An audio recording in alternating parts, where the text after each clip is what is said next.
Every weekday at noon Eastern, I bring to you a short conversation with an expert, a thought leader, a doer in the realm of innovation for the built environment. My name is Jeff Echols. I'm a senior advisor and the head of marketing for Shadow Partners. And today I'm joined by Jason Rostar of HED. He's in Chicago. We met just last week as we're recording this, in fact, at Shadow Summit in Atlanta. And I asked Jason if he would come on to Shadow Shorts today so that we could talk about the curiosity that's necessary, not only for professional development, but as we think of innovation, it's like how, if we're not curious, how do we even get to that point? So Jason, welcome. I'm glad you're here. Looks like you made it Thanks. back to Chicago okay.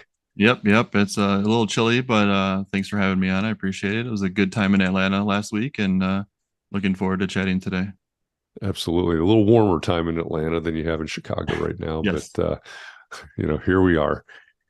So before we went live, you were talking about the curiosity, and we were talking about professional development, and that's a great place, I think, to start this conversation. But as you look around, and I'm, obviously I think you're gonna talk about this from the perspective of HED, but I tend to believe this is not an HED specific problem. But what you were talking about earlier was a bit of lack of curiosity or exploration when it comes to professional development. So, can you tell me a little bit more about that? Yeah. So I manage the practice technology team at HED, and we are responsible for helping set up the technology, the tools, the workflows, so that the architects and engineers can do their job to deliver projects to our clients.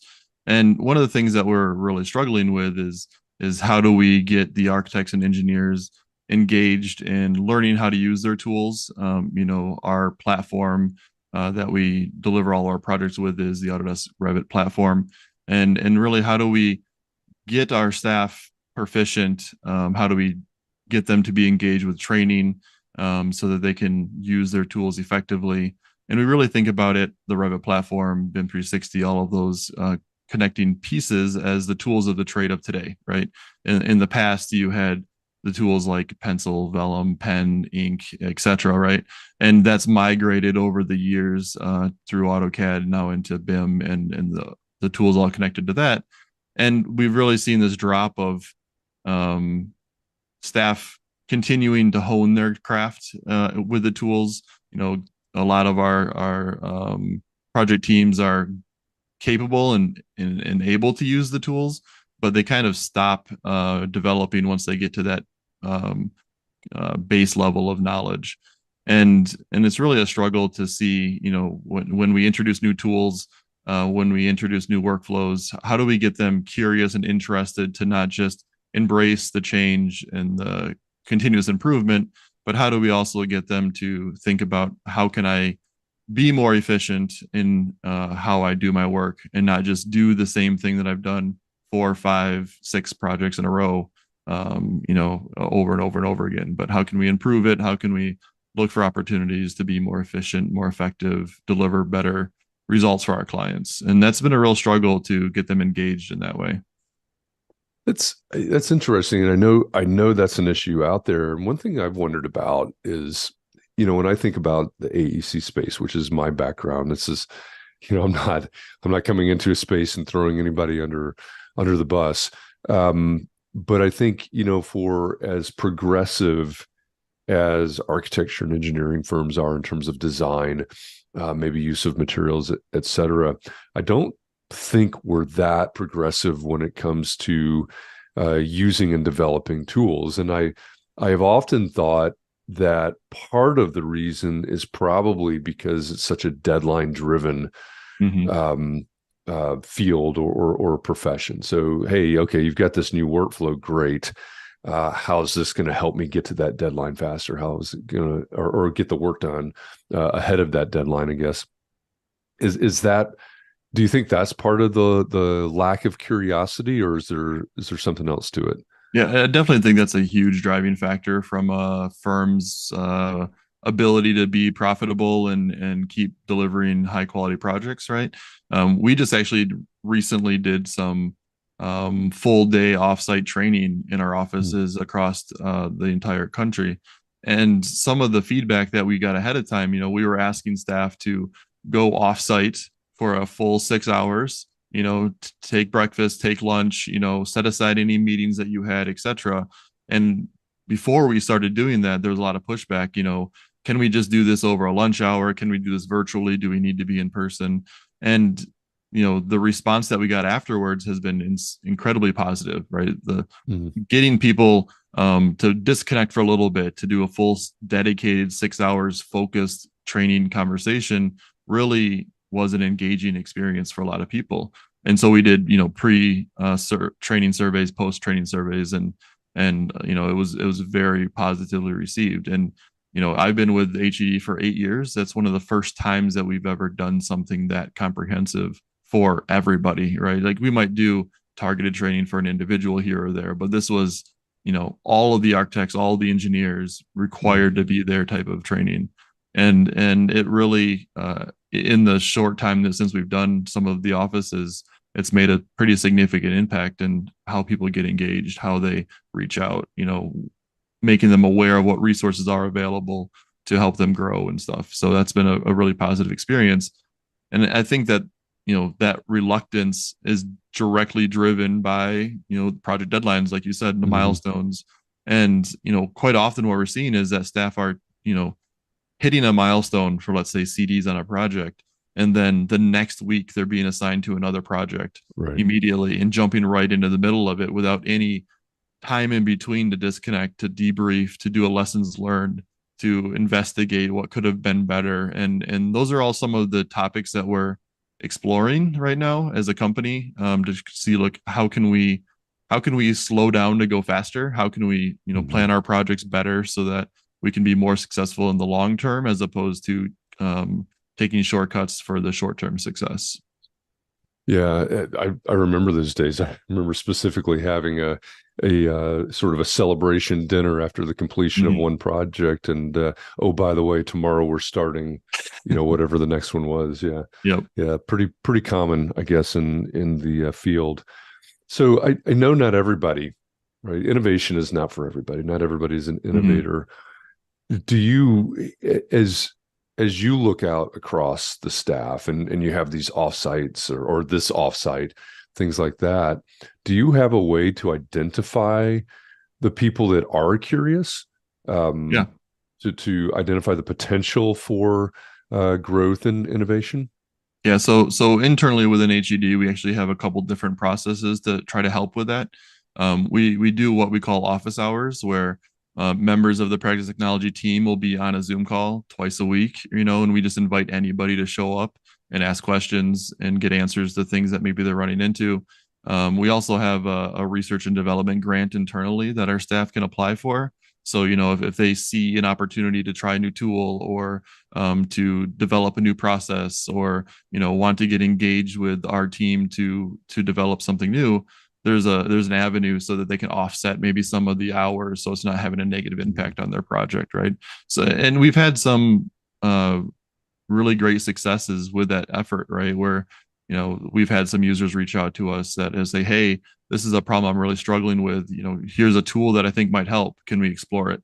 And then we'll help them and we'll walk them through the process. And we've that's had an impact on a number of our really complicated projects lately. And so we're trying to continue to push that things from that perspective, to make sure people are aware of these resources that are available, make sure that people are engaged, that they know where to go and ask questions if they're running into problems, etc. Yeah, I love that. I mean, it's so we, at Shadow Summit, we had demo day for our incubator cohort that had just wrapped up, and all these early stage incubators that we run, they always start with a problem, right? Here's a Mm-hmm. problem that we've identified, and back to your original or to the original theme of this conversation, right? We've got to have that curiosity. As you look at your role at HED and beyond, a wider view of the profession, I guess is a better way to say that. Mm-hmm. Um, where do you see potential for innovation in the profession coming from? And I guess I'm thinking mainly in technology because we hear so much. We were at Right. at Summit, we heard about AI, we heard about EV and EV infrastructure, and lots of other technology type topics. Of course, several different technology ideas from the demo day. But where do you see the possibilities in the profession? Yeah, so I think when you go to a lot of these types of shadow summits, or Autodesk University, or these other Mm-hmm. conferences like Acadia, there's a lot of really flashy, really impressive, Mm-hmm. cool objects, right? But one of the things that I'm really focused on is really the foundational elements of the technology, right? And it's really possible to have like this flash in the pan, really solid success story that you can go to a conference and talk about. But that's typically like a hero type that's gonna like Mm-hmm. have some idea, right, and have an impact on a single project. And really, what we're trying to do is try to have an impact at the foundational level across the entire firm and across all the users, right? So it's not just a flash in the pan, one successful project, but rather sustained success over long term. And really, I think that comes down to how do we get our staff to really be experts at the tools of the trade, right? How do we get Mm-hmm. them to be experts at the tools that they're using every single day, so that they don't need a BIM manager to do the high level things for them, but rather they can do it themselves. And that then frees up the BIM manager types like the practice technology team to be able to do more innovative things and push the envelope and continue to push and push and push. And so that's really what we're focused on right now, is how do we upskill everybody across the board. And that's been a real struggle, because if you look at our industry, if you think of back to the Great Recession, and like even my generation, that a lot of the people I came in the industry with are no longer in the industry, just purely from a timing perspective, right? Like they went to other industries because there wasn't opportunities in architecture and engineering. And so there's this gap, I think, between junior employees and more senior employees in terms of mentorship and growth. And there's a struggle where a lot of the more senior staff don't have the technology experience with the tools of today. They know how to put a drawing set together. They're really skilled and really knowledgeable about building design and construction and things. But there's this gap right now, and so you don't have anybody in this middle ground to teach the younger staff how to use the tools, how to level up, how to do the things like you would have done during the hand drafting days of coming in and practicing every single day your lettering, your line weights, how to hold the pencil and the pen properly. The equivalent of that would be is coming in and learning how to manipulate the BIM properly, how to manipulate and use Revit more efficiently, how to collect the data from one project and reuse it successfully on another project, or analyze the data in a way that it helps inform the next project, right? We don't have those same exercises happening anymore, and I think that's been part of our stagnation as a industry, is we need to really hone those foundational level skill sets so that everybody can be proficient in the tools, and everybody can deliver a project and understand how to get there. I'm always curious when I hear somebody talk about a gap, and I know exactly what you're talking about, right? We've got generational gaps. We got a really interesting, and it's not just in the AEC world, but certainly in the AEC world, you've got a really interesting transitional or a generational shift right now, going from boomers to X to millennials and Z's. Is that gap, and maybe that's a gap, maybe it's knowledge transfer. I'm not exactly sure what it is that needs to span the gap, but is that gap a place that we might see disruption in the profession? Does somebody come in, and I mean, I know there was a presentation from our incubator cohort about training, but is it something even bigger than that, where hey, we're very, very rapidly going from this generation to the next, and there is this gap that you're describing. Mm-hmm. Is that a place that the profession is ripe for disruption? I definitely think that there's an opportunity there, right? And I refer to it as tribal knowledge, right? You have all these Mm, professionals that have all this really great knowledge from their years of experience, but there has not been an opportunity to collect that knowledge, to organize it, to uh, pass that down in that sense. And I think that's there's a real risk to a lot of firms right now, including ours, that those people are going to retire. They're Yeah. going to take all this knowledge with them, and we're going to be missing out on how to do some of these things that they were taking care of, right? So there's definitely an opportunity of how can we start to collect that knowledge, that experience in a way that we can either pass it down or we can categorize it, and then we can learn from it before it's too late and we lose these employees that have an insane amount of knowledge and experience. Yeah. Yeah. I think that's exactly the point, right?